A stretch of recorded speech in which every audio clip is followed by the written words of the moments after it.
Buenos días a todos y todas. Estamos a la espera de que se vayan sumando más municipios, más personas a la reunión, así que estamos, mm, yo creo que comenzando en unos 10 minutos máximo. Por favor, les rogamos su paciencia. Muchísimas gracias. Bueno, muy buenos días a todos y todas. Vamos a comenzar. Ya estamos con la participación de unos 12, 14 municipios. Entonces, vamos a ir haciendo, vamos a ver, me imagino que se irán sumando otros municipios a lo largo del tiempo, pero yo creo que también un poco pensando en aquellos que han llegado de manera más puntual, podemos comenzar.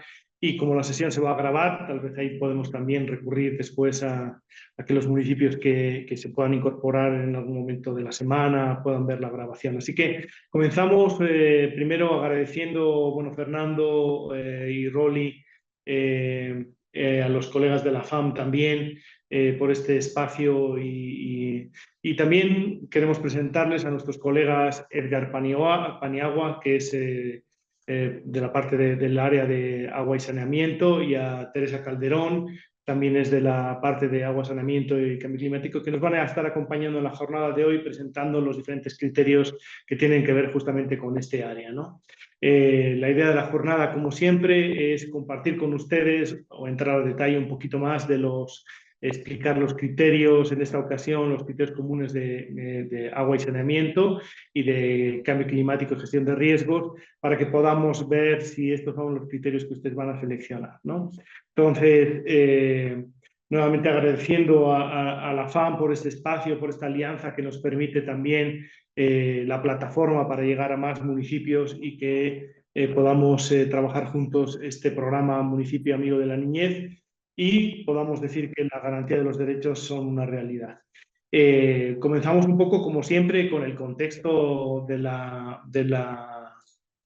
programa. Permítanme que les comparta mi pantalla para que podamos comenzar con la presentación. Y comenzamos recordando, como les decía, justamente el objetivo de nuestro programa Municipio Amigo, que no es otro que incluir a la niñez y a la adolescencia en la gestión pública, ¿no? Que la agenda pública incorpore los derechos de la niñez y justamente ustedes sean los garantes de estos derechos y que puedan acompañar y puedan establecer políticas, planes, programas o acciones concretas que justamente vayan a garantizar estos derechos.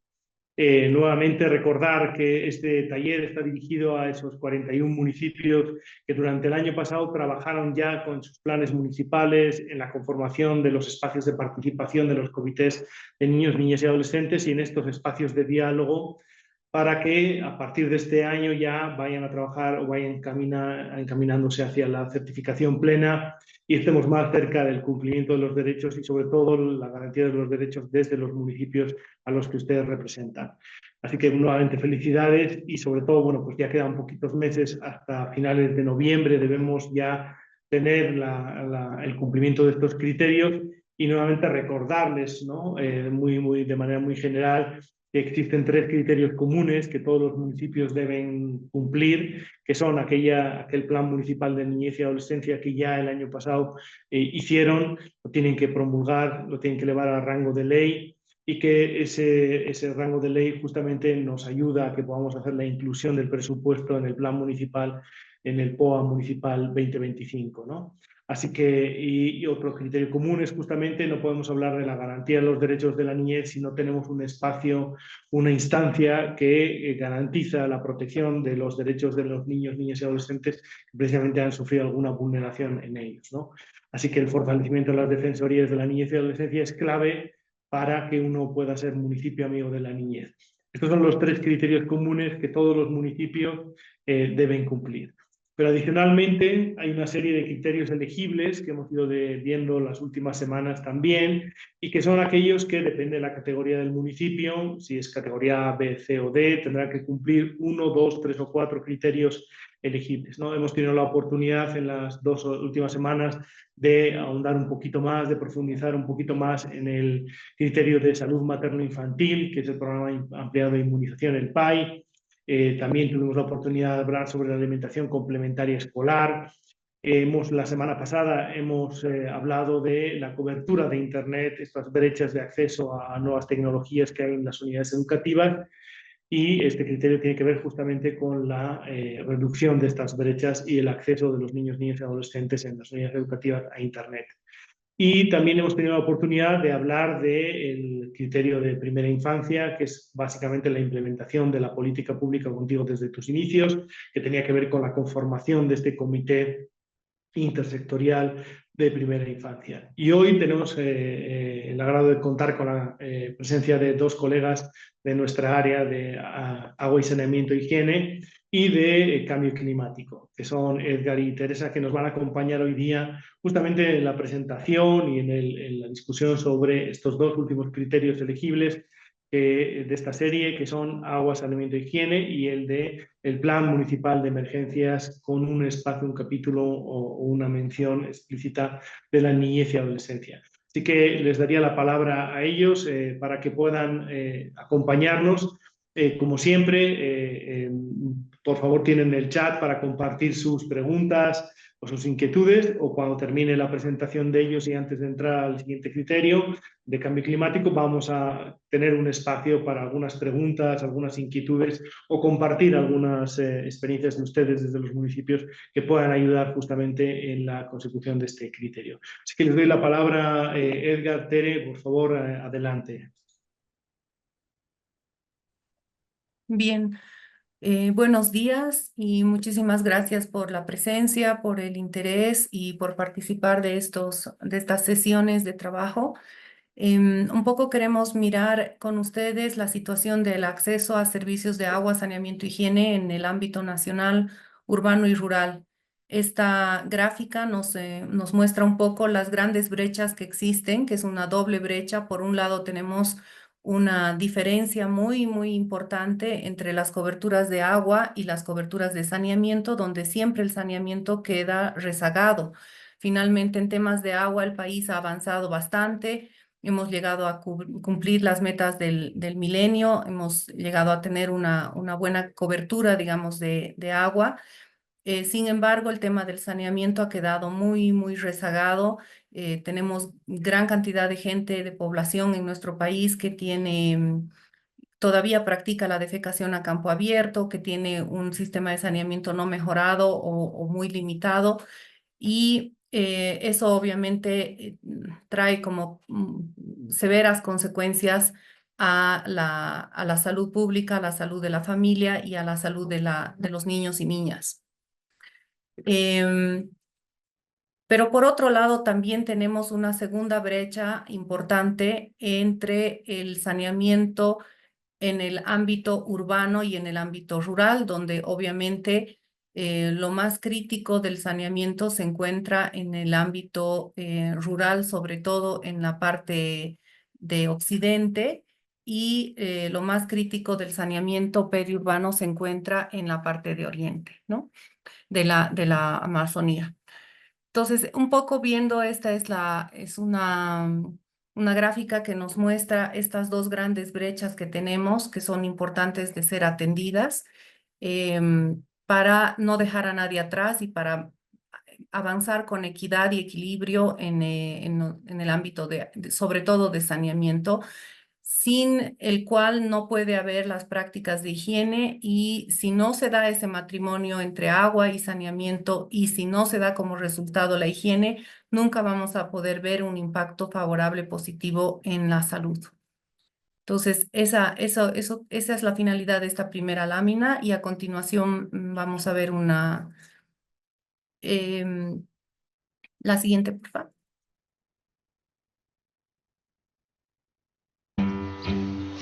Tengo Por favor. 16 años. Estoy en tercero de secundaria.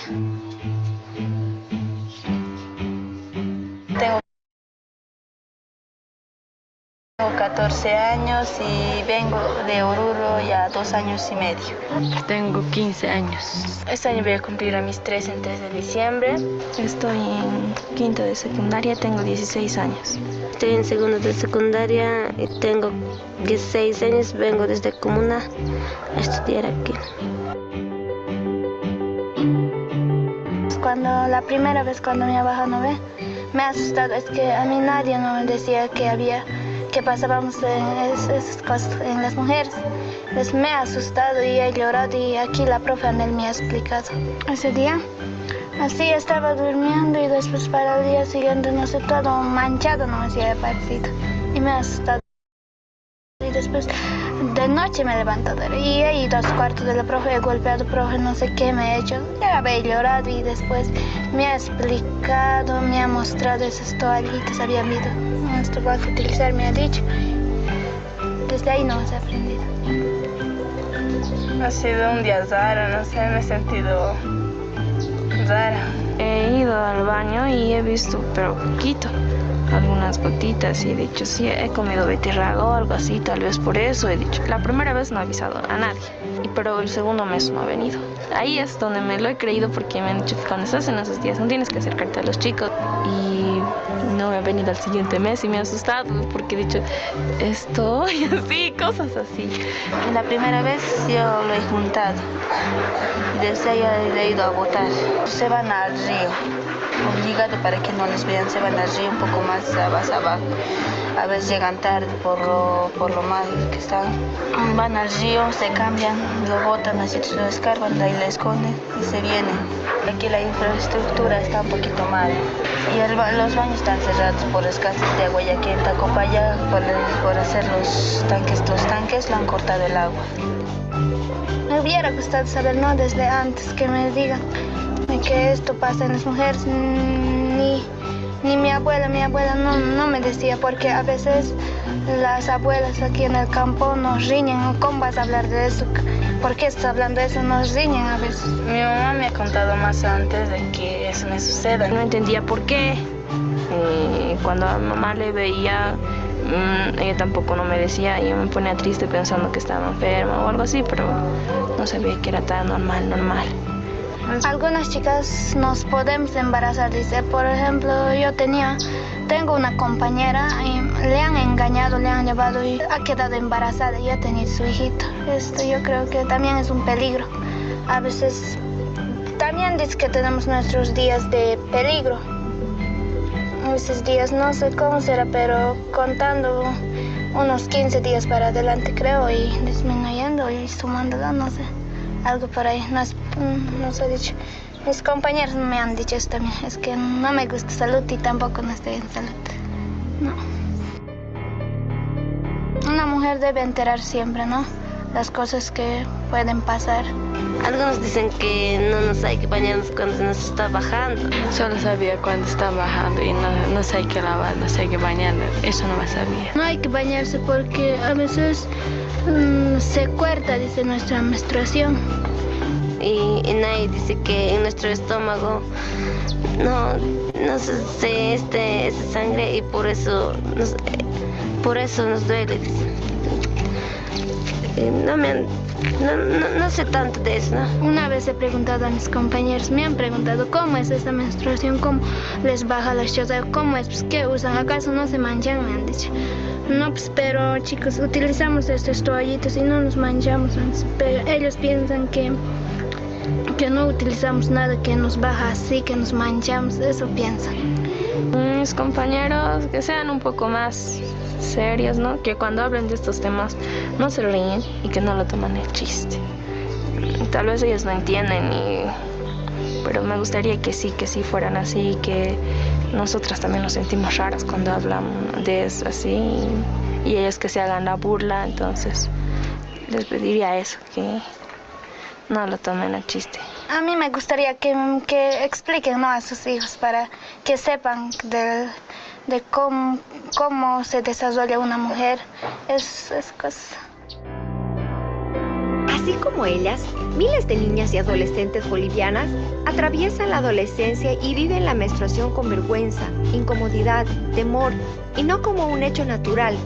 Esto se debe a insuficiente información o información errónea, prohibiciones y tabúes sociales, poco o ningún acceso al más básico material absorbente y de higiene personal, y un lugar apropiado para deshacerse de la basura de manera discreta, escaso o ningún apoyo, consuelo y complicidad en sus hogares. Carencia de infraestructura sanitaria amigable en las escuelas que les permita manejar su higiene con dignidad y privacidad, lo que a su vez genera pérdida de días escolares y retraso en el aprendizaje, vergüenza y aislamiento por ridiculización o burlas, daño a su autoestima y sensación de estar en desventaja con relación a los varones, sensación de peligro en relación a los varones, temor, incomodidad, exposición, vulnerabilidad, que van en detrimento de su dignidad y el desarrollo de su pleno potencial. ¿Qué puedes hacer desde tu posición para mejorar sus vidas?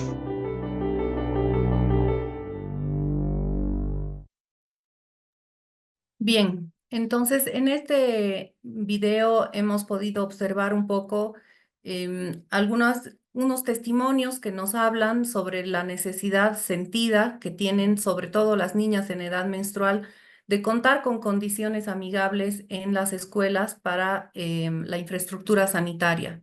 Baños amigables, funcionales, que ofrezcan privacidad, higiene, seguridad, que tengan las mínimas condiciones, que estén siempre abiertos y funcionando, porque eso implica también una equidad en las oportunidades de educación, sobre todo de las niñas, ¿no? Pero obviamente no es un tema únicamente para las niñas, es básicamente un tema que ocupamos todos, toda la comunidad escolar, los docentes, profesores, todo el plantel administrativo de las unidades educativas, los niños, adolescentes y las niñas, sobre todo en edad de la menstruación, ocupamos tener un baño digno, amigable, funcional, abierto, que tenga todas las condiciones permanentemente de que lo podamos utilizar. Entonces, específicamente en el tema de higiene menstrual vamos a ver que hay pocos estudios a nivel global, pero Bolivia cuenta con 2 estudios importantes realizados, uno en 2012, una investigación colaborativa que se sucedió con aporte de UNICEF y en alianza con la Universidad de Emory, en 4 países, entre ellos Bolivia, luego Filipinas, Ruanda, Sierra Leona.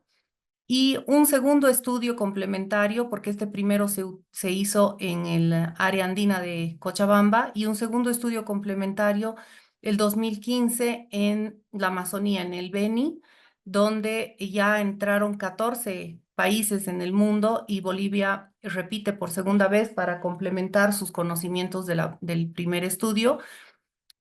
Y se hace en colaboración con la Universidad Autónoma del Beni, donde se comprueban que muchos de los tabúes, de los temores y muchas de las condiciones que son reportadas en el primer estudio se repiten también en el área de la Amazonía.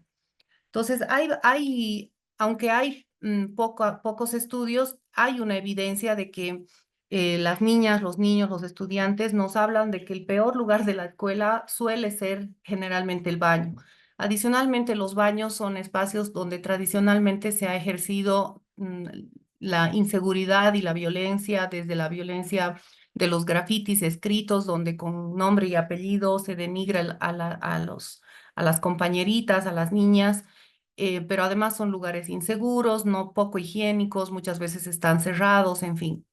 Entonces, esta evidencia nos muestra de que hay unas determinantes que nos llevan a unas dificultades y esas dificultades a unas repercusiones. Esta evidencia generada en Bolivia le ha permitido, mejor dicho, a UNICEF desarrollar algunos esquemas de implementación, algunas soluciones, algunas respuestas para la problemática de las prácticas de higiene, de todas las prácticas de higiene, pero incluida la salud y la higiene menstrual para las niñas. Adicionalmente, del lavado de manos, la disposición adecuada de excretas y el consumo de agua segura, que debe ser una práctica cotidiana, rutinaria y de todos, niños, niñas, el plantel mismo de la comunidad educativa, de toda la comunidad, ¿no? La siguiente, por favor. Entonces, como podemos observar en esta lámina, las determinantes más severas nos dice que las instalaciones de agua, saneamiento, higiene, los conocimientos y capacidades que tengan los niños y niñas respecto a las prácticas de higiene, el acceso a productos de higiene, que muchas veces no los tienen, ni el jaboncillo, ni el papel higiénico en los baños, en las escuelas, ni tampoco las niñas acceso a las toallitas higiénicas. y algún apoyo en información, en conocimiento, son las determinantes más severas para que no haya la adopción de prácticas de higiene que van en protección de la salud, ¿no? Los baños en las escuelas son una de las determinantes más fuertes. Afecta porque no tienen el confort, la seguridad, no ofrecen condiciones higiénicas de salud y de esta manera los niños, niñas y toda la comunidad educativa no puede ejercer su derecho al agua, saneamiento en las unidades educativas. Podemos ver ahí imágenes que típicamente nos podemos encontrar dentro de las escuelas y esto obviamente dificulta las condiciones de aprendizaje de los estudiantes dentro de las unidades educativas. A la siguiente, por favor. Miren, aquí hay un par de testimonios donde nos dice una niña. Este es el dibujito de una niña en edad de menstruación, donde nos dice que el baño ideal es una casita pequeña que está escondida, que tiene, imagínense, dice, tiene un barranco cerca y te puedes cambiar. Entonces le pregunta a la investigadora, ¿está lejos o cerca de la escuela? Y la niña contesta que está lejos. ¿Y por qué es el sitio ideal? Dice porque está escondido. Esto nos habla de la necesidad de privacidad que las niñas sienten para ocupar un baño digno, amigable, ¿no? O sea, necesita ese baño ofrecerle privacidad. Por ejemplo, hojas de la puerta que sea de hoja completa desde el piso hasta el techo, que tenga un pestillo que se pueda cerrar por dentro, que estén separados de varones y de niñas, etcétera, ¿no? Entonces, por ejemplo, las preocupaciones en este caso son el número de los baños disponibles, porque a veces las niñas pierden el tiempo del recreo haciendo fila en el único baño que sí sirve, las condiciones en las que se encuentran los baños en las escuelas, la intimidad y privacidad que esos baños pueden ofrecer y el acceso a los insumos de higiene que pueda haber disponibles en esos baños, ¿no? La siguiente, por favor. Entonces, ¿qué retos están enfrentando en este momento los niños y niñas respecto a los baños en las escuelas, pero con un enfoque muy especial de género? ¿Cuáles son los retos que enfrentan las niñas y adolescentes en edad menstrual en sus escuelas? Y respecto a la menstruación, enfrentan sorpresa y temor por desinformación o información errónea, debilidad, tristeza y dolor físico, estrés y dificultad de concentrarse en clases porque están pensando si se han manchado, si no se han manchado, si van a poder encontrar un baño abierto para cambiarse, intranquilidad y preocupación de mancharse, autoaislamiento, muchas veces burlas y maltrato verbal o otro tipo de maltrato, incomprensión a veces de los maestros o a veces de los compañeros, incomodidad y falta de privacidad en los servicios de agua, saneamiento, higiene, y obviamente esto conlleva la estigmatización de que de una niña que está menstruando pasa por muchos procesos de discriminación. La siguiente, por favor. Entonces, ¿cuáles son los ámbitos de acción que les propone a ustedes UNICEF para certificarse como un municipio amigo de la niñez respecto al agua, saneamiento, higiene? Les dice, invirtamos en 3 aspectos básicos dentro de las escuelas. En infraestructura para tener baños amigables, funcionando, abiertos, que provean privacidad, dignidad e higiene. En insumos, materiales, suministros de higiene, jaboncillo, toallitas sanitarias y otros elementos básicos de higiene. Y en información, es decir, desarrollar un programita sencillo, básico, que además tiene un nicho visible en la currícula educativa y en los planes de aula, de educación sanitaria que provea información oportuna en las escuelas. Entonces son 3 Is: infraestructura, insumos, información. Eso es lo que necesitamos en las escuelas, en el ámbito de agua, saneamiento, higiene, para mejorar las condiciones en las que los niños, las niñas y toda la comunidad educativa habita dentro de las unidades educativas. 3 Is: infraestructura, insumos, información. Estos son los criterios y nos vamos a ir a la siguiente. Son los criterios para la certificación en el programa de agua, saneamiento, higiene. Entonces nos dice que las unidades educativas cuenten con acceso a servicios de agua y saneamiento adecuados, que las unidades educativas del municipio cuenten con agua para el consumo humano de una fuente mejorada, que tengan instalaciones de saneamiento mejoradas separadas, varones y mujeres, y utilizables, es decir, que estén siempre abiertas, disponibles en funcionamiento y que ofrezcan la privacidad necesaria, que cuenten con una instalación para el lavado de manos, ¿no? Mejor si es grupal, las estaciones lavado de manos, y que si pueden desarrollar también un programita de promoción de la higiene dentro de las escuelas, que es un programa muy sencillo que UNICEF ya lo tiene desarrollado, un esquema de implementación que lo puede transmitir y cuenta ya con materiales desarrollados que son de bajo costo, por ejemplo, una radionovela, videoclases, audiovisuales, todo un paquete de materiales que ya se encuentran desarrollados y que no hay más que reproducirlos en las escuelas, ¿no? No tienen un costo, no hay que volver a producir, sino que solamente hay que utilizarlos, ¿no?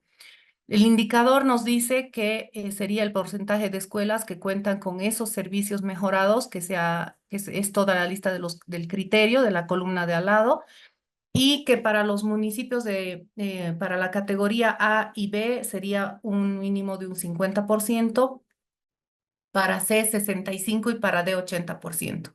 El medio de verificación sería un inventario municipal que lo pueda realizar el propio municipio, o puede haber también una supervisión cruzada, tiene que haber un monitoreo de estas instalaciones de agua, saneamiento e higiene en las escuelas. Entonces, eso es lo que UNICEF les pide, les propone para certificarse. Es una inversión específicamente en los baños en las escuelas, que están considerados como los lugares menos amigables dentro de la unidad educativa para niños, niñas, adolescentes, para toda la comunidad estudiantil, pero también para toda la comunidad que se desarrolla dentro de la unidad educativa, que va más allá de los estudiantes, también involucra a los docentes, maestros, directivos, etcétera, ¿no? Esa es la propuesta que se tiene. Edgar.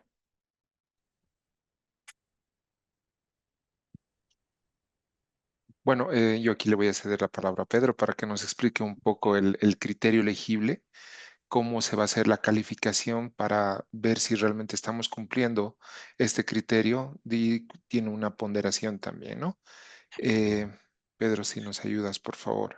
Claro que sí. Como siempre, los colegas de los municipios que han ido participando en las diferentes sesiones han podido ir viendo que para cada uno de los criterios tenemos un formulario para facilitar la entrega de la información, al margen de que pueda haber otros anexos que deban ir subiendo, ¿no? En este caso, igual que en los criterios anteriores, partimos de la base de la cantidad de unidades educativas que existen en el municipio. Igualmente, que en el criterio que presentábamos la semana pasada, tienen que ser las unidades educativas fiscales o de convenio, aquellas sobre las que el municipio tiene responsabilidad de tuición, y que el criterio va a ser justamente, a partir de esto, es la información y fortalecimiento del sistema de agua, saneamiento e higiene, que es a partir de esta cantidad de unidades educativas, es cuántas cuentan con agua para consumo procedente de fuente mejorada, lo que justamente nos compartía Teresa en la importancia de tener agua.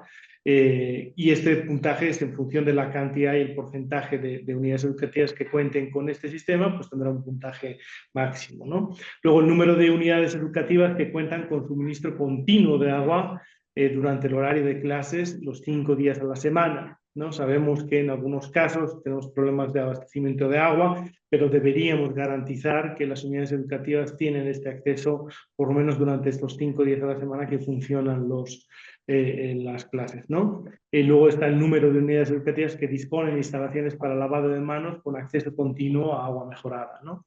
Estos 3 criterios tienen que ver con el acceso al agua, ¿no? Y el número de unidades educativas con instalaciones de saneamiento mejoradas, separadas por sexo y utilizables, como decía Teresa, para garantizar esta seguridad y este acceso seguro a los baños por edades o por necesidades diferenciadas también, ¿no? Y tiene que ver con el número de unidades educativas que tienen estos baños separados, el número de unidades educativas con baños con puertas que cuentan con seguro, que garantizan la seguridad a los niños o niñas que están utilizando estos baños, el número de unidades educativas con baños accesibles y adaptados para personas con discapacidad. Ahí también tenemos que tener en cuenta que a las unidades educativas hay una población que tiene que ver también con el acceso a su derecho, y a estas personas con discapacidad, estos baños de manera particular, ¿no? Y el promedio de baños disponibles para estudiantes en el municipio, ¿no? Estos son los criterios dentro del criterio, ¿no?, que vamos a ir evaluando para ver si conseguimos el criterio, ¿no? O sea, el porcentaje que tenemos que tener en los municipios de categoría A y B es al menos el 50% de las unidades educativas contarían con estos servicios, al menos el 65% en los municipios de categoría C y el 80% en los municipios de categoría D, ¿no? Y ahí tendríamos ya, en base a estos porcentajes, estos puntajes en cada uno de estos indicadores, tendríamos ya la consecución del criterio. En los próximos días vamos a estar compartiendo este formulario ya incluido, como hemos hecho con las anteriores fórmulas, que les permitan a ustedes ir midiendo el grado de cumplimiento del criterio para saber qué es lo que debemos acelerar o dónde deberíamos invertir más, ¿no? Entonces, ya he presentado el criterio, he presentado el formulario de verificación que van a tener que subir a la página. Quisiera abrir el micrófono o el chat para que ustedes puedan compartir con nosotros sus preocupaciones, sus inquietudes, sus comentarios o alguna pregunta en particular, para, aprovechando la presencia de Teresa y de Edgar, que puedan ayudarnos a despejar cualquier duda que ustedes puedan tener en relación a este criterio. Entonces, adelante, no sé si Fernando o Rolly quieren como dirigir un poquito esta parte.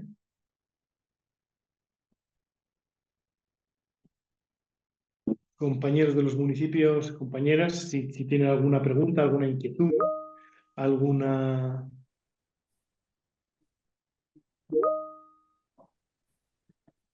Bueno, de momento no hay, entonces si les parece, tal vez podemos continuar, Edgar, con el criterio de cambio climático y gestión de riesgo. Y si alguno tuviera alguna duda, alguna pregunta, yo creo que este es un criterio de saneamiento e higiene muy interesante, porque justamente ayuda a garantizar los derechos, y hemos podido ver el testimonio de estas niñas y las dificultades que suelen pasar, ¿no? Y las repercusiones que eso tiene no solo en sus vidas, sino también en términos de su desarrollo emocional, pero también su desarrollo y competencias en las unidades educativas. Entonces creo que es importante que veamos cómo este criterio de a priori ajeno cumple también con el propósito de incluirles en la agenda pública y en la garantía de sus derechos. Así que, Edgar, si quieres, continuamos con el criterio de acciones de cambio climático y gestión de riesgos. Y si alguien tiene preguntas o alguna duda, por favor no duden, valga la redundancia, en incluirlas en el chat o levantar la mano para que le demos la palabra. Adelante, Edgar. Muchas gracias, Pedro. Buenos días a todos. Espero que estén bien. Por favor, siéntanse libres de participar. Nos sentimos un poco alejados de ustedes si no tienen preguntas, si no nos hacen participar un poco con ustedes. Y estoy seguro que de la anterior exposición, seguro que hay preguntas. Así que con gusto vamos a estar aquí para responderlas. La siguiente, por favor, querido Pedro. Bueno, vamos a hablar un poco de la gestión de riesgos y desastres. Como ustedes saben, tenemos una constitución política del Estado que prioriza la vida, y para esto se han establecido bastantes leyes, sobre todo en temas de medio ambiente, como la Ley 1333. Se ha establecido el marco de autonomías que define las competencias municipales y de todas las entidades territoriales autónomas, la Ley 650, que ha formulado la Agenda Patriótica, la Ley 602, que es muy importante, que es la Ley de Gestión de Riesgos, que está relacionada directamente con la Ley 777 del SPIE, de la formulación del presupuesto, de la planificación, el sistema de planificación integral del Estado. Y también tenemos la ley 1407, que establece el PEDES 2021-2025. Es muy importante mencionar aquí que existe un decreto supremo número 23 de 42 que reglamenta la ley 602 de gestión de riesgos. Obviamente todos estos planes apuntan al cumplimiento de los derechos establecidos en la Constitución Política del Estado. Los planes de desarrollo integral son las herramientas que nos permiten introducir esta gestión de riesgos, al igual que los PTDIs, los planes territoriales de desarrollo integral, los planes de gestión territorial comunitaria donde corresponda, y establecer también las estrategias y desarrollo integral de lo que tenemos que hacer, estrategias de planificación hídrica en cuencas, los planes operativos anuales y el reglamento básico de preinversión que nos determina cómo debemos ejecutar los proyectos, cómo debemos planificar los proyectos, sobre todo en lo que es la gestión de riesgos y desastres. La siguiente, por favor.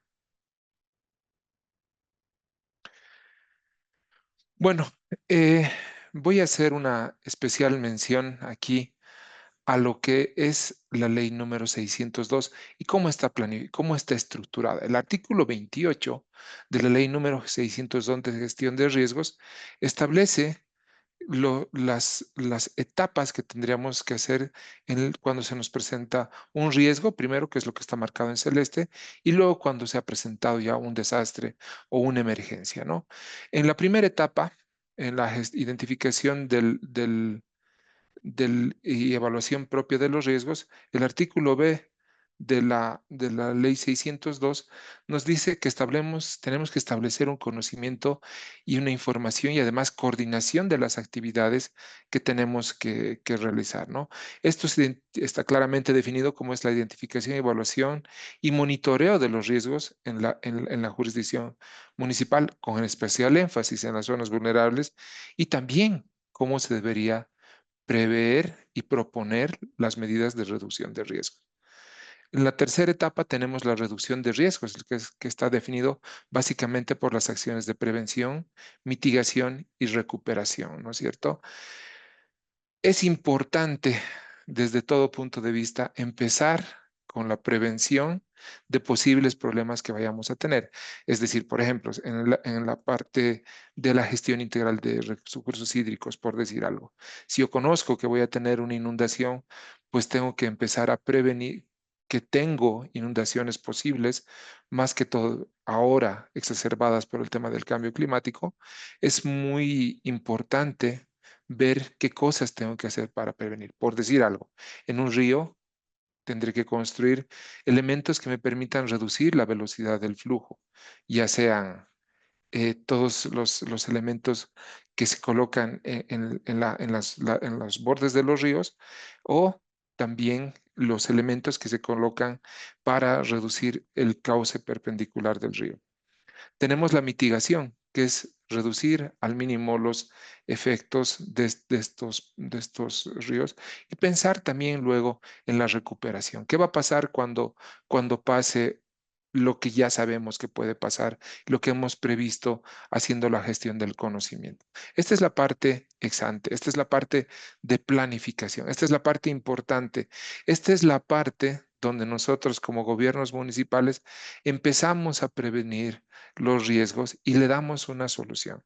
¿Esto por qué? Porque obviamente con el cambio climático cada vez tenemos mayores y mayores problemas al respecto. Por decir algo, cuando tenemos una inundación en una escuela, por decir algo, esto es porque no se ha hecho una prevención ni una mitigación adecuada. Sabíamos que podía el río bajar y entrar a los predios de una escuela. Sin embargo, no hemos tomado ninguna acción. Este es justamente el motivo por qué tenemos que realizar una prevención. Lo dice el artículo A el artículo 28, el inciso A, específicamente que nos habla de que los gobiernos municipales deben formular, aprobar, ejecutar y evaluar planes, programas y proyectos de gestión de riesgos en su jurisdicción en coherencia con las políticas, planes y estrategias nacionales y departamentales. Es decir, la primera parte de la gestión propia del riesgo está asentada en los gobiernos autónomos municipales, ¿no? Posteriormente, lamentablemente, cuando ya tenemos la atención propia de los desastres y emergencias, que tenemos que identificar inicialmente, el- tenemos que hacer los sistemas de alerta temprana. O sea, por decir algo, tenemos, sobre el mismo ejemplo anterior, si tenemos de repente una crecida extraordinaria de los ríos, una avenida máxima, tenemos que establecer criterios de alertas temprana. Tenemos que establecer también qué vamos a hacer ante esto. ¿Cómo vamos a reaccionar? ¿Cuáles van a ser nuestras respuestas de acuerdo a la misma ley? Y posteriormente, ¿cómo vamos a hacer la asistencia humanitaria en el caso de que existiera algún problema mucho más grande del que hayamos previsto, ¿no? Esto obviamente en coordinación con las instancias nacionales y departamentales. Obviamente yo entiendo que esto, y seguramente esta es la parte complicada, ¿no?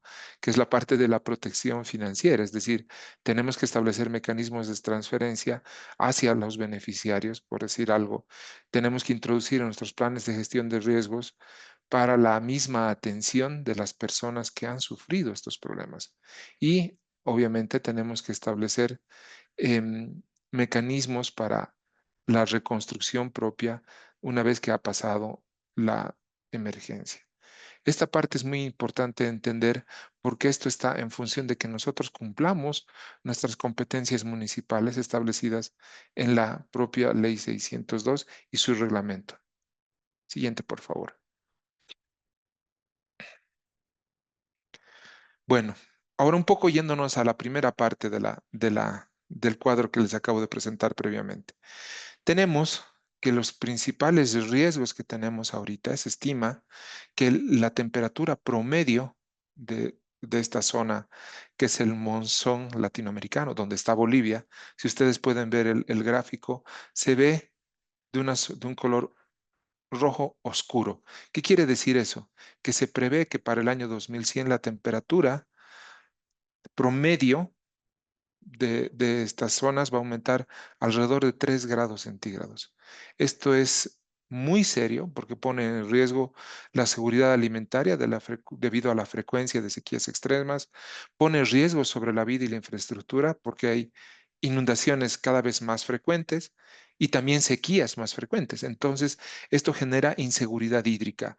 Entonces, tenemos que empezar a pensar con la información que tenemos cómo se van a ir presentando estos desafíos nuevos que como gobiernos municipales vamos a tener que atender. Por ejemplo, los incendios que están pasando en este momento, ¿no? Y obviamente esto trae problemas más serios, como por ejemplo, por el mismo aumento de la temperatura, vamos a tener prevalencia de enfermedades transmitidas por vectores, llámense mosquitos, vamos a aumentar obviamente la prevalencia de diarreas, vamos a aumentar también el aumento por transferencia de mosquitos, por ejemplo, de enfermedades como el dengue y este tipo de enfermedades que son transmitidas por los mosquitos, porque obviamente al tener mejores condiciones se van a reproducir de mejor manera. Obviamente, este escenario caótico de aumento de lluvias o de sequías extraordinarias pone en riesgo todas nuestras infraestructuras, por ejemplo, la dotación de servicios de agua, la dotación de los servicios también de alcantarillado, porque sin agua van a dejar de funcionar, y esto pone en riesgo además otros servicios como por ejemplo las dotaciones eléctricas en comunidades que están súper alejadas y que por efectos del cambio climático, al crecer los ríos, destruyen las conexiones eléctricas que tienen una sola cometida. Por ejemplo, también tenemos problemas graves respecto al desplazamiento mismo de la biomasa en el Amazonas, lo que va a provocar que tengamos menores condiciones para la vida de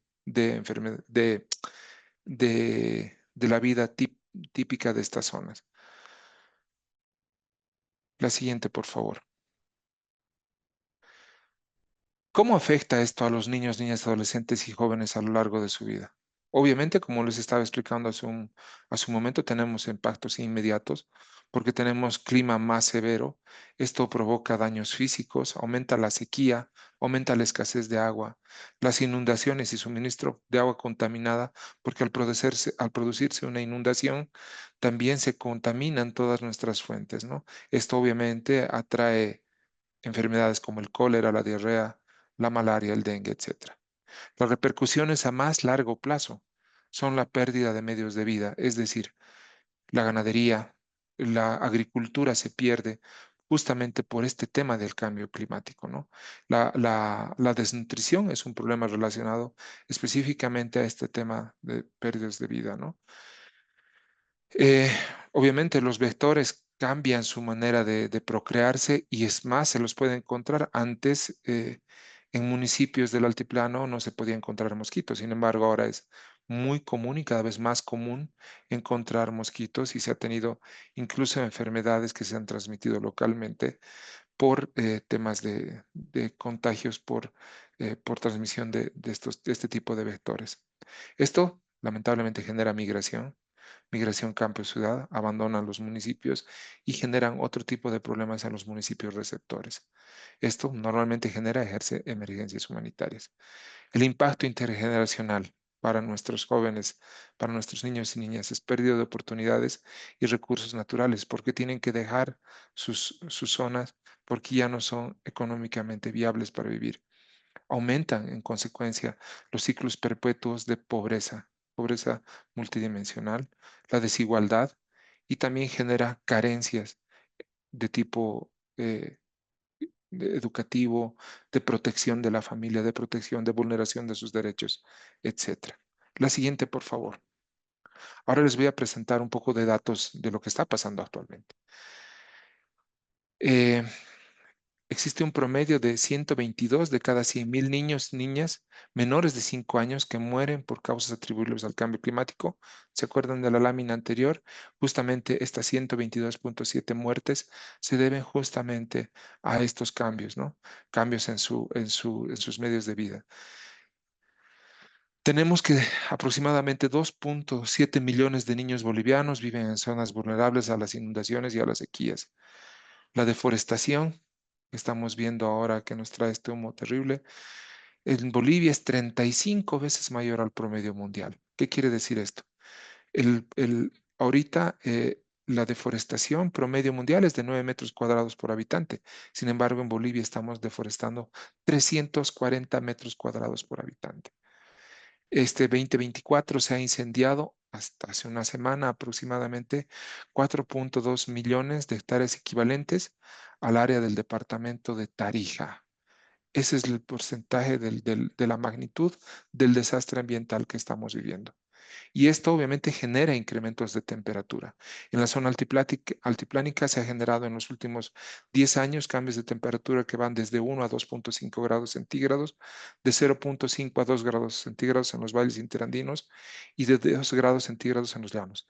Esto vemos y se nota más empezando los meses de septiembre y octubre, donde teníamos antes ciertas condiciones de sequía que se han multiplicado en los últimos años, ¿no?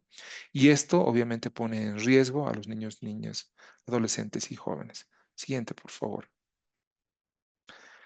Bueno, los criterios que se han planteado desde UNICEF para certificar un municipio amigo de la niñez son acciones en cambio climático y respuesta a emergencias. Que tenemos los criterios son inversión en planificación y gestión del riesgo.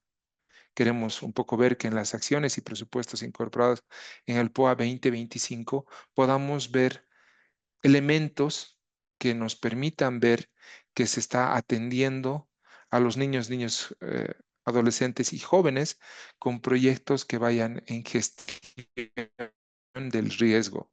Es decir, por ejemplo, protección a la infraestructura de las escuelas, a las fuentes de agua de las escuelas y de las comunidades, donde tenemos obviamente la mayor cantidad de niños.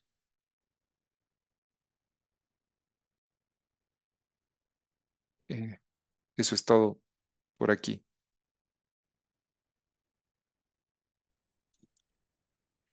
Muchas gracias, Edgar.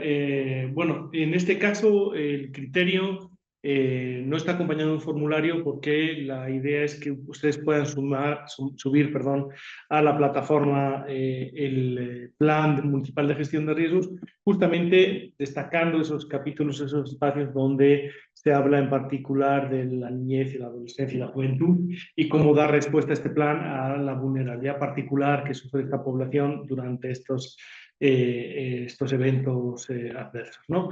Entonces, abrimos nuevamente el micrófono para que cada uno de ustedes, abrimos también el chat para que puedan ustedes compartir con nosotros alguna inquietud. Han visto durante las presentaciones la relevancia de ambos criterios para el cumplimiento de los derechos de la niñez.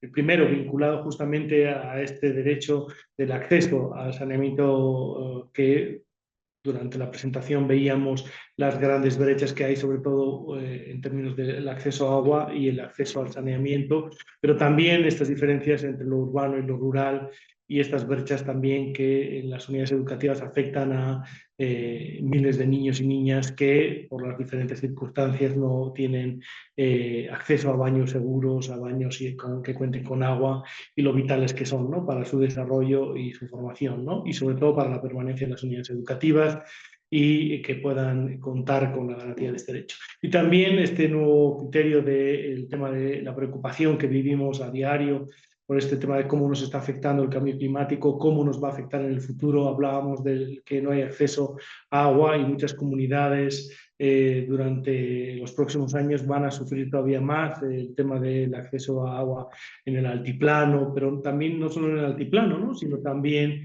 en estas otras áreas de los valles y los llanos que también cada vez se va a hacer más difícil el acceso a fuentes de agua y sobre todo este tema que mencionaba Edgar, ¿no? Y también justamente este criterio que tiene que ver con este cambio, cómo nos va a afectar y cómo hacemos una planificación justamente para la minimización de los efectos adversos que puedan darse a través de estos eventos naturales, ¿no? Como las sequías, las inundaciones, y que afectan a los niños, niñas y adolescentes en particular, y que lo estamos viendo también durante estos días, como decía Edgar, con los incendios, por ejemplo, el cierre de unidades educativas, todo el tema del acceso a alimentación por la pérdida de cultivos y todas estas cosas, ¿no? Y ganado, ¿no? Entonces, creo que es un buen momento para que ustedes, colegas de los municipios, puedan un poco manifestarse, puedan expresar alguna inquietud. No sé si el criterio ha quedado lo suficientemente explicado. Vamos a subir todos los documentos que mencionaba Teresa a la plataforma para que tengan acceso ustedes a estos documentos y puedan ver cómo en sus municipios trabajar el tema de saneamiento e higiene. Y también vamos a ir compartiendo este tema de la legislación que mencionaba Edgar en torno a esta preparación y respuesta al cambio climático y a la emergencia.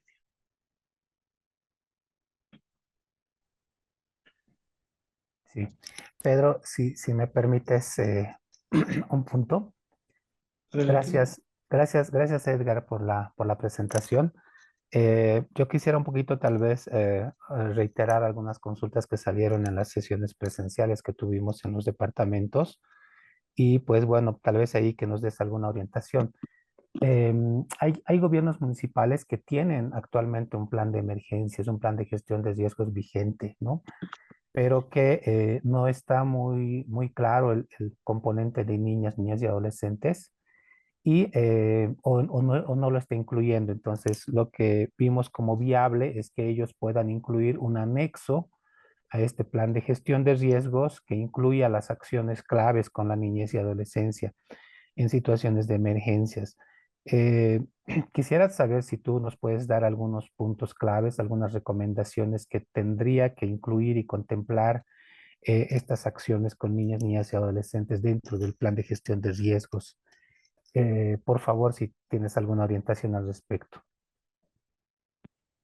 Gracias, Rolly. Sí. Bueno, en realidad los planes de emergencia tienen los planes de gestión de riesgo, perdón, tienen dos etapas. La primera es la parte de la planificación y de la gestión misma de la emergencia previa. Pero cuando se ha presentado la emergencia, tenemos que tener elementos que nos permitan atender las necesidades de los niños, niñas, adolescentes y jóvenes en particular, porque es la población más vulnerable. Por decir algo, ¿cómo nos vamos a abastecer de agua segura? Qué tipo de movimiento vamos a tener, por decir, en el caso de una inundación, dónde vamos a acomodar a las familias, qué elementos de emergencia vamos a tener allí, acceso a saneamiento, por ejemplo, a un saneamiento que no contamine a las otras personas que están sufriendo el riesgo, perdón, que hayan sufrido la emergencia. Tenemos que ver también la protección de esta población respecto a su seguridad, ¿no? Y a su intimidad y a todos los derechos inherentes a la niñez, ¿no? Esto es importante que se visibilice, porque normalmente no se visibiliza. No vemos a la población infantil como la población realmente más vulnerable, cómo tendría que tener el tema de la alimentación, la nutrición, que entiendo que han visto previamente en las otras charlas que se han tenido como municipios amigos de la niñez, ¿no es cierto? Porque aún en situaciones de emergencia tendríamos que tener la salud asegurada, la nutrición y la educación. ¿Cómo se va a proceder en estos casos? Estos son los lineamientos en una situación de emergencia y el acceso a servicios, ¿no? De agua y saneamiento son fundamentales. Esos criterios deberían establecer los planes de gestión de riesgos enfocados un poco en la niñez, ¿no es cierto? Que tengan esta respuesta inmediata a estos problemas y que permitan ya en la gestión misma de la emergencia atender las necesidades y los derechos de los niños una vez que se hayan producido. Me refiero mucho sobre todo al tema de inundaciones y sequías porque son las vulnerabilidades más altas de acuerdo a lo establecido en la propia ley en la propia ley 600, son las vulnerabilidades más altas que tiene el Estado, ¿no? El Estado plurinacional. Entonces, estas son las condiciones que tenemos que tener. Sin embargo, por ejemplo, se me ocurre ahorita en la gestión de los riesgos por la emergencia de los incendios, ¿no es cierto? Que estamos viendo ahorita, por decir algo, hemos visto que la provisión del agua no se había pensado realmente cuánta agua se iba a necesitar, uno, para apagar los incendios, dos, para la gente que se ha trasladado a los lugares. Por ejemplo, en el municipio de San Matías, no tenían considerado que iba a haber tantos bomberos que necesitaban agua para vivir, ni siquiera para atender el propio incendio. Entonces, todas estas cosas deben estar consideradas en la propia gestión ya de la emergencia. Perdón, Fernando está levantando la mano.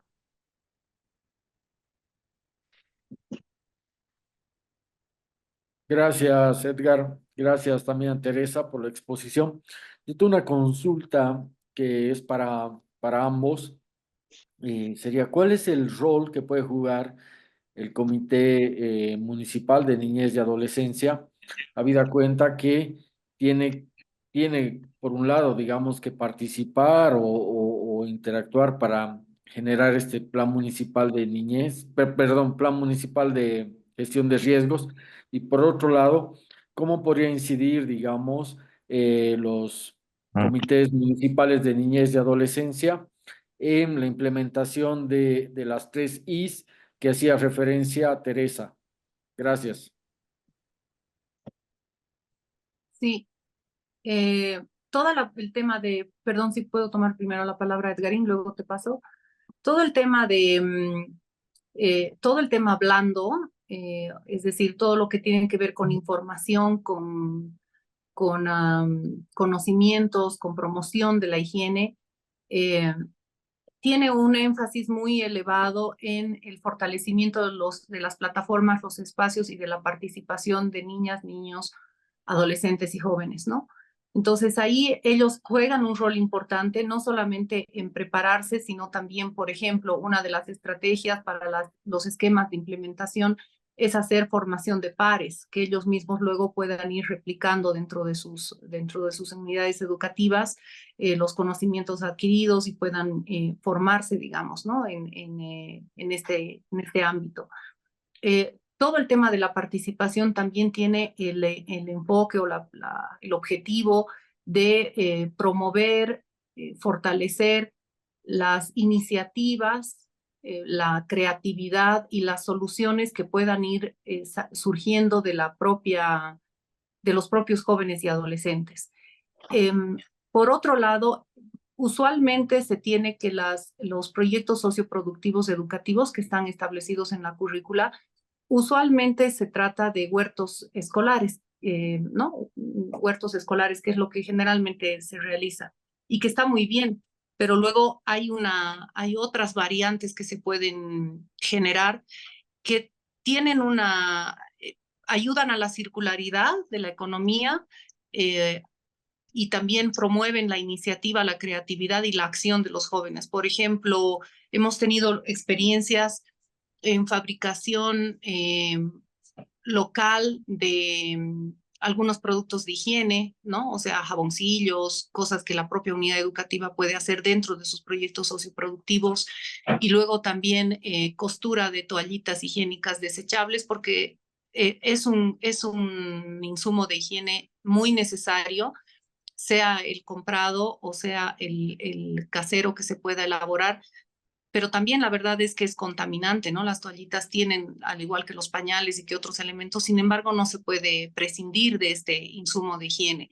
Y no se trata solamente de aumentarle trabajo a las mujeres del hogar o a las mujeres de la unidad educativa. Nosotros hemos tenido experiencias en las cuales la costura, el conseguir los materiales y el hecho mismo de elaborar los insumos de higiene, y además no solo en Bolivia, en varios lugares del mundo, se ha hecho como una tarea, digamos, ¿no? Colectiva, se han hecho varios proyectos, varios emprendimientos y varios también desarrollos de técnicas y de diferentes modelos, ¿no? O sea, ha habido en el mundo cosas que se han hecho, por ejemplo, a partir de la hoja de plátano, que puede convertirse como en una especie de textil bajo un tratamiento. En Bolivia nosotros hemos tenido experiencias en el área del oriente que incluso han tenido el apoyo de ACOBOL, de las concejalas mujeres, en la donación de 2 maquinitas de costura, por ejemplo, para una unidad educativa, donde desarrollaron ellos su propio modelito y pudieron empezar a costurar. Lo mismo para el desarrollo de jaboncillos y de algunos insumos de higiene. En fin, o sea, hay varias cosas en las que los jóvenes tienen un rol importante. Estos, los que antes se llamaban CHIS y CHES, ¿no? Los comités de higiene, que eran de los más chiquititos, a diferentes edades, que se movilizan y a su vez para movilizar a la comunidad, ¿no? Hacen una especie como practican sus propias habilidades para la vida de oratoria, de convencimiento, etcétera, de una forma muy lúdica para involucrar al resto de la comunidad, por ejemplo, en jornadas de limpieza dentro de la propia comunidad educativa y fuera también del establecimiento escolar. Entonces es como que hay muchas cosas que al accionar a los jóvenes se fortalece su autoestima, se fortalece su reflexión, capacidad de reflexión, muchas habilidades para la vida, desde las interpersonales, la negociación, el relacionamiento, pero con una buena causa, que en este caso sería la promoción de la higiene y de la salud y de la higiene, y también de la salud ambiental, es el ámbito que habla Edgar cuando nos menciona el tema de cambio climático, prevención de emergencias, etcétera, ¿no? Eso es lo que yo podría responder de mi parte. Y ahora sí, Edgarín, te paso la palabra. Gracias. Gracias, Tere. Fernando, muchas gracias por tu pregunta. Realmente has tocado un tema muy importante para nosotros, que es el cumplimiento de la Ley 548, el Código Niño, Niña, Adolescente, donde definitivamente deberíamos promover desde el municipio la participación de los comités de niño, niña, adolescente municipales para la formulación del plan. Para nosotros como UNICEF es muy importante la participación, las voces de los niños y de los adolescentes y de los jóvenes también en la formulación de este tipo de planes, porque muchas veces olvidamos el sentir de un niño o cómo se ve en una situación tan compleja como perder su casa, perder sus enseres personales, etcétera. Entonces, muchas veces lo vemos desde el punto de vista un poco de personas mayores. Olvidamos que los niños son los que tal vez más sufren este tipo de cosas. Entonces, es realmente fundamental el cumplimiento de la Ley 548 en la participación de los niños en estos espacios, ¿no? Que ellos sepan de qué se está hablando. Obviamente, con el lenguaje apropiado, porque si les ponemos en un lenguaje del mundo se está cayendo y no hay quien lo salve, entonces obviamente generamos precisamente todo lo contrario, generamos miedo antes que un sistema de preocupación real por sus necesidades y por sus problemas en el momento de una emergencia, ¿no?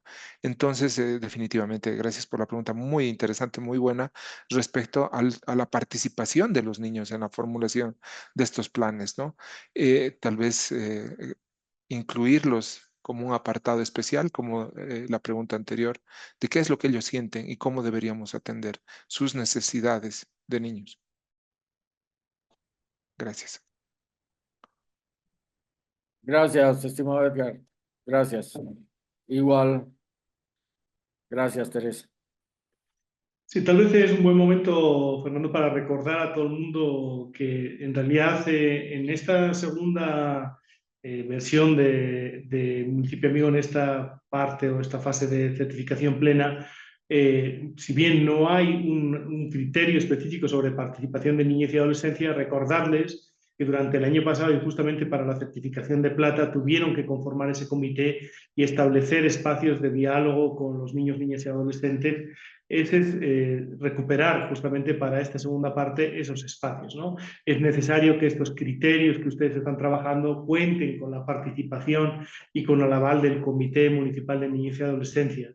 Debemos involucrarles. Su principal tarea asignada a partir de la 548, la ley 548, es justamente la fiscalización y este es el punto clave, ¿no? Cómo nos acompañan en todos los procesos de elección de los criterios, de trabajo en los criterios y que nos den el apoyo necesario los niños y niñas, contar con su participación para este tema, por ejemplo, en particular de los planes de emergencia, por ejemplo, tener su mirada, tener también sus preocupaciones y no solo incluirlos en los planes, no solo pensar en cómo a la hora de responder a esas emergencias que se puedan dar, sino también en los eventos y en la respuesta, cómo incluimos la voz de la niñez para tenerlos en cuenta en este momento, ¿no? O sea, cómo consultamos con ellos, su percepción del hecho, su particular visión de cómo deberíamos afrontarla y sobre todo su sensación y su sentimiento en términos de la respuesta, ¿no? Entonces creo que es un buen momento en esta reflexión, Edgar, gracias. Y yo creo que hay que incluirlos, como les digo, en todas las etapas del proceso de certificación del municipio amigo y traer su voz para que ellos nos puedan ser parte activa y protagónica de esta certificación. Así que sí, muchísimas gracias. No sé si alguien más tiene en el chat, no hay de momento preguntas. No sé si alguno de ustedes desde sus municipios alguna preocupación, alguna experiencia, alguna lección aprendida que quieran compartirnos, que pueda ayudar a otros municipios justamente a cumplir con este criterio en particular, estos criterios en particular, algún reto que vean, alguna dificultad que podamos ayudarles.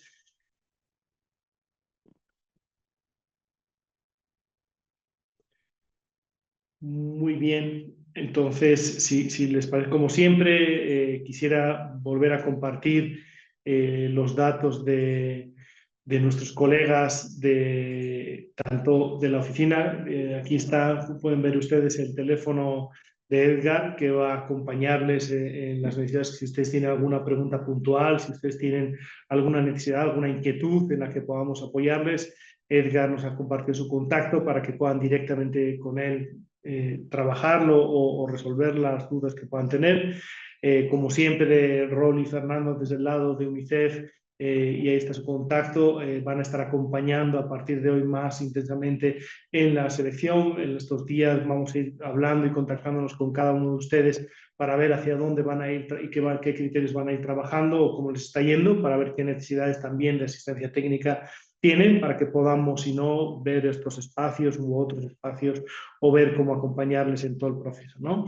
Y luego también desde la FAM, Marco, como siempre, también dispuesto a hablar con ustedes, a responder a sus inquietudes, para que de verdad, ojalá podamos a fin de año que los 40 municipios puedan certificarse y puedan conseguir este certificado y sobre todo esta garantía, este compromiso de sus autoridades para la niñez y adolescencia de su municipio y la garantía de sus derechos. Así que si no hubiese más preguntas, si no hubiese más inquietudes, les agradecemos mucho el haber participado. Para los que están viendo esta grabación y no están en directo, también animarles a que si lo necesitan, por favor no duden en contactarnos para que podamos acompañarles y realmente podamos trabajar para cumplir con estos criterios y lograr la certificación en diciembre. Así que muchísimas gracias. Con esto estaríamos concluyendo la jornada y agradeciendo nuevamente a Edgar y a Teresa por su compromiso también y por su participación de hoy y como siempre a cada uno de ustedes, a cada una de ustedes por su compromiso también con la niñez de su municipio, porque solo juntos vamos a conseguir que los derechos de la niñez sean una realidad. Así que si no hay más, yo les agradecería muchas gracias a todos y a todas y ya lo saben, cualquier momento nos pueden contactar y podemos conversar. Así que muchísimas gracias.